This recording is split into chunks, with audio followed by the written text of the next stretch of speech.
भोजपुरी में मेरे बड़े भाई अशोक प्रेमी जी, संतोष प्रेमी जी, बड़े भाई राजेश मुखिया जी, सब लोग का मान सम्मान है। कोमल चाचा इल बड़े देखो विश्राम तो सबके सम्मान बगाव के लोग तो हमारे गार्जियन है। अरे की भइल बाटे बड़ी तेरी छोड़ बड़ा ए वाला की रोज राती के पढ़ावा भूगोल दे बड़ा।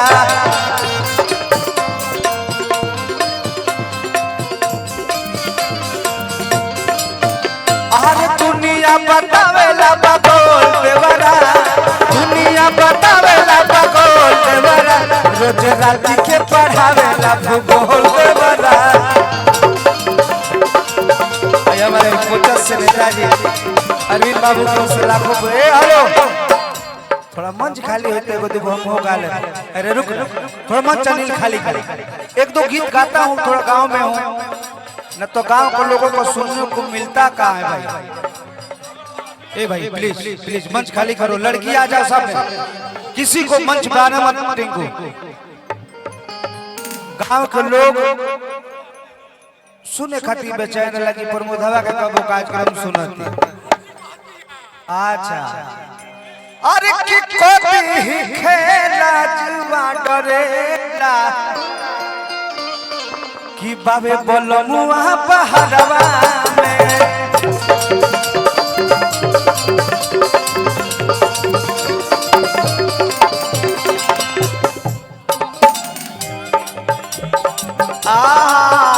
देखा ऋषिया यही दवा सुन पुरानी चाहिए ये बखोरापुर के हमनी के ससुर लागे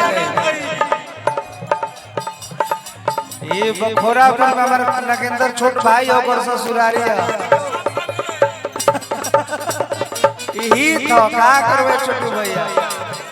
अरे कोती खेला जुआ डरेला बड़े बोलो मुआ पहाड़वा भाई बस बहुत कुछ खुश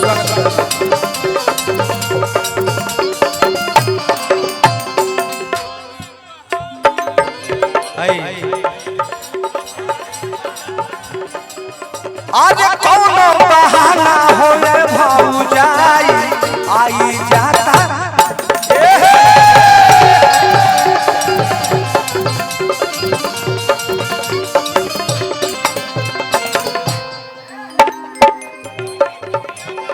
रोजे खियावा कटरोल दे बरा,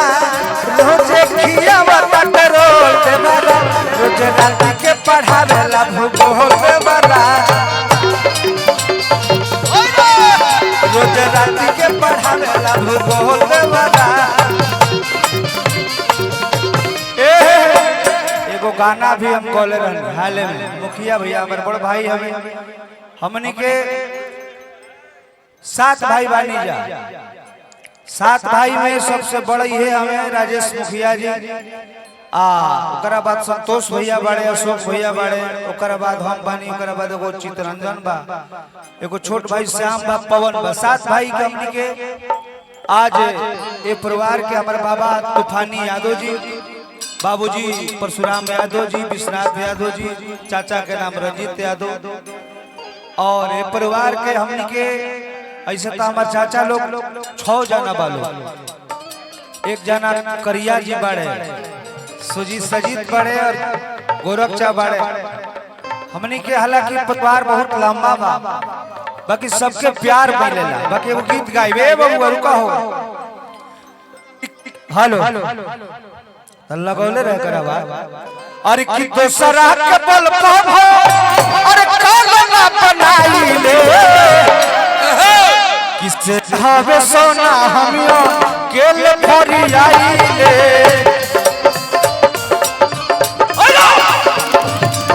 सिर हई सोना हमियो केल भरी आई ले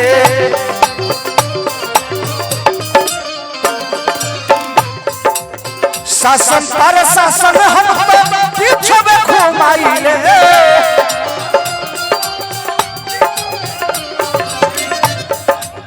शासन पर शासन हम पीछे में घुमाई ले। नरेश भैया पटना वाले कलकार के बड़ी प्रेमी आदमी हवे किसरे हम जनुआ हम अकेले परी सिर हम जनुआ हम अकेले परी आई रे ए बाबा बाबा राम जी भैया सुपर सामान दे जिया म्यूजिक के मालिक आए हैं उनका भी गाना रिलीज होने वाला है तो थोड़ी लड़की के नाचे का मौका भी अरे मुखिया जी रवर है तो कौन बना पीछे पीछे पीछे देखी हमारे मैनेजर सोनू भाई बाजार समिति वाले छोटा भाई रंजीत है और जितेंद्र है छोटू भैया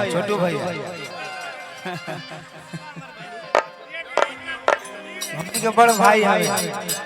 और बड़ भैया देखिए संतोष जी है बनियाई जी हाँ रुकना मिल रहा है तू कहे जी ए ब्यास हम गाइम ना रुकना आई हम फूफा जी आई है तार नाता में यहाँ के नाता चेंज ना चेंज बनू लेकिन हमारे यहाँ के फूफा जी है आ तारा घरे कहे ताहिर के लाता आ ककर ना आही के नाता ककरी के लाता कहां खाछी तरा जे कौन ठीक नहीं खे प्रणाम बा फूफा जी रुआ के ली एगो गाना भैया कि जवन के हु न कइलस अरे वो करके देखाइब हई देखत लोग गुस्सा के अरे बड़े भाई हैं संतोष जी हमारे हम लोग से रेस भैया से छोटे हैं अरे की जवन के हु न कइलस वो करके देखाइब अरे देखली है कुछ दिन में हम रट कहाई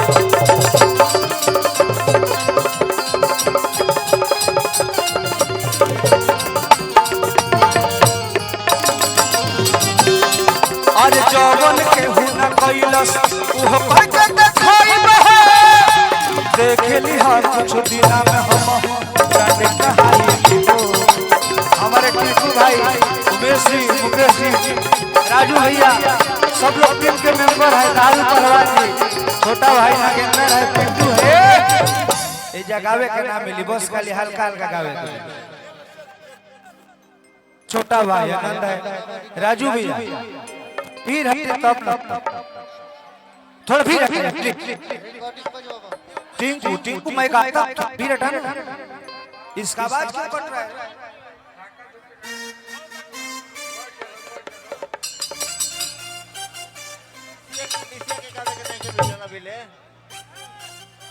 हेलो हेलो ठीक है गाने दीजिए लड़की लोग को भेजिए मंच पे ब्यास जी गाइए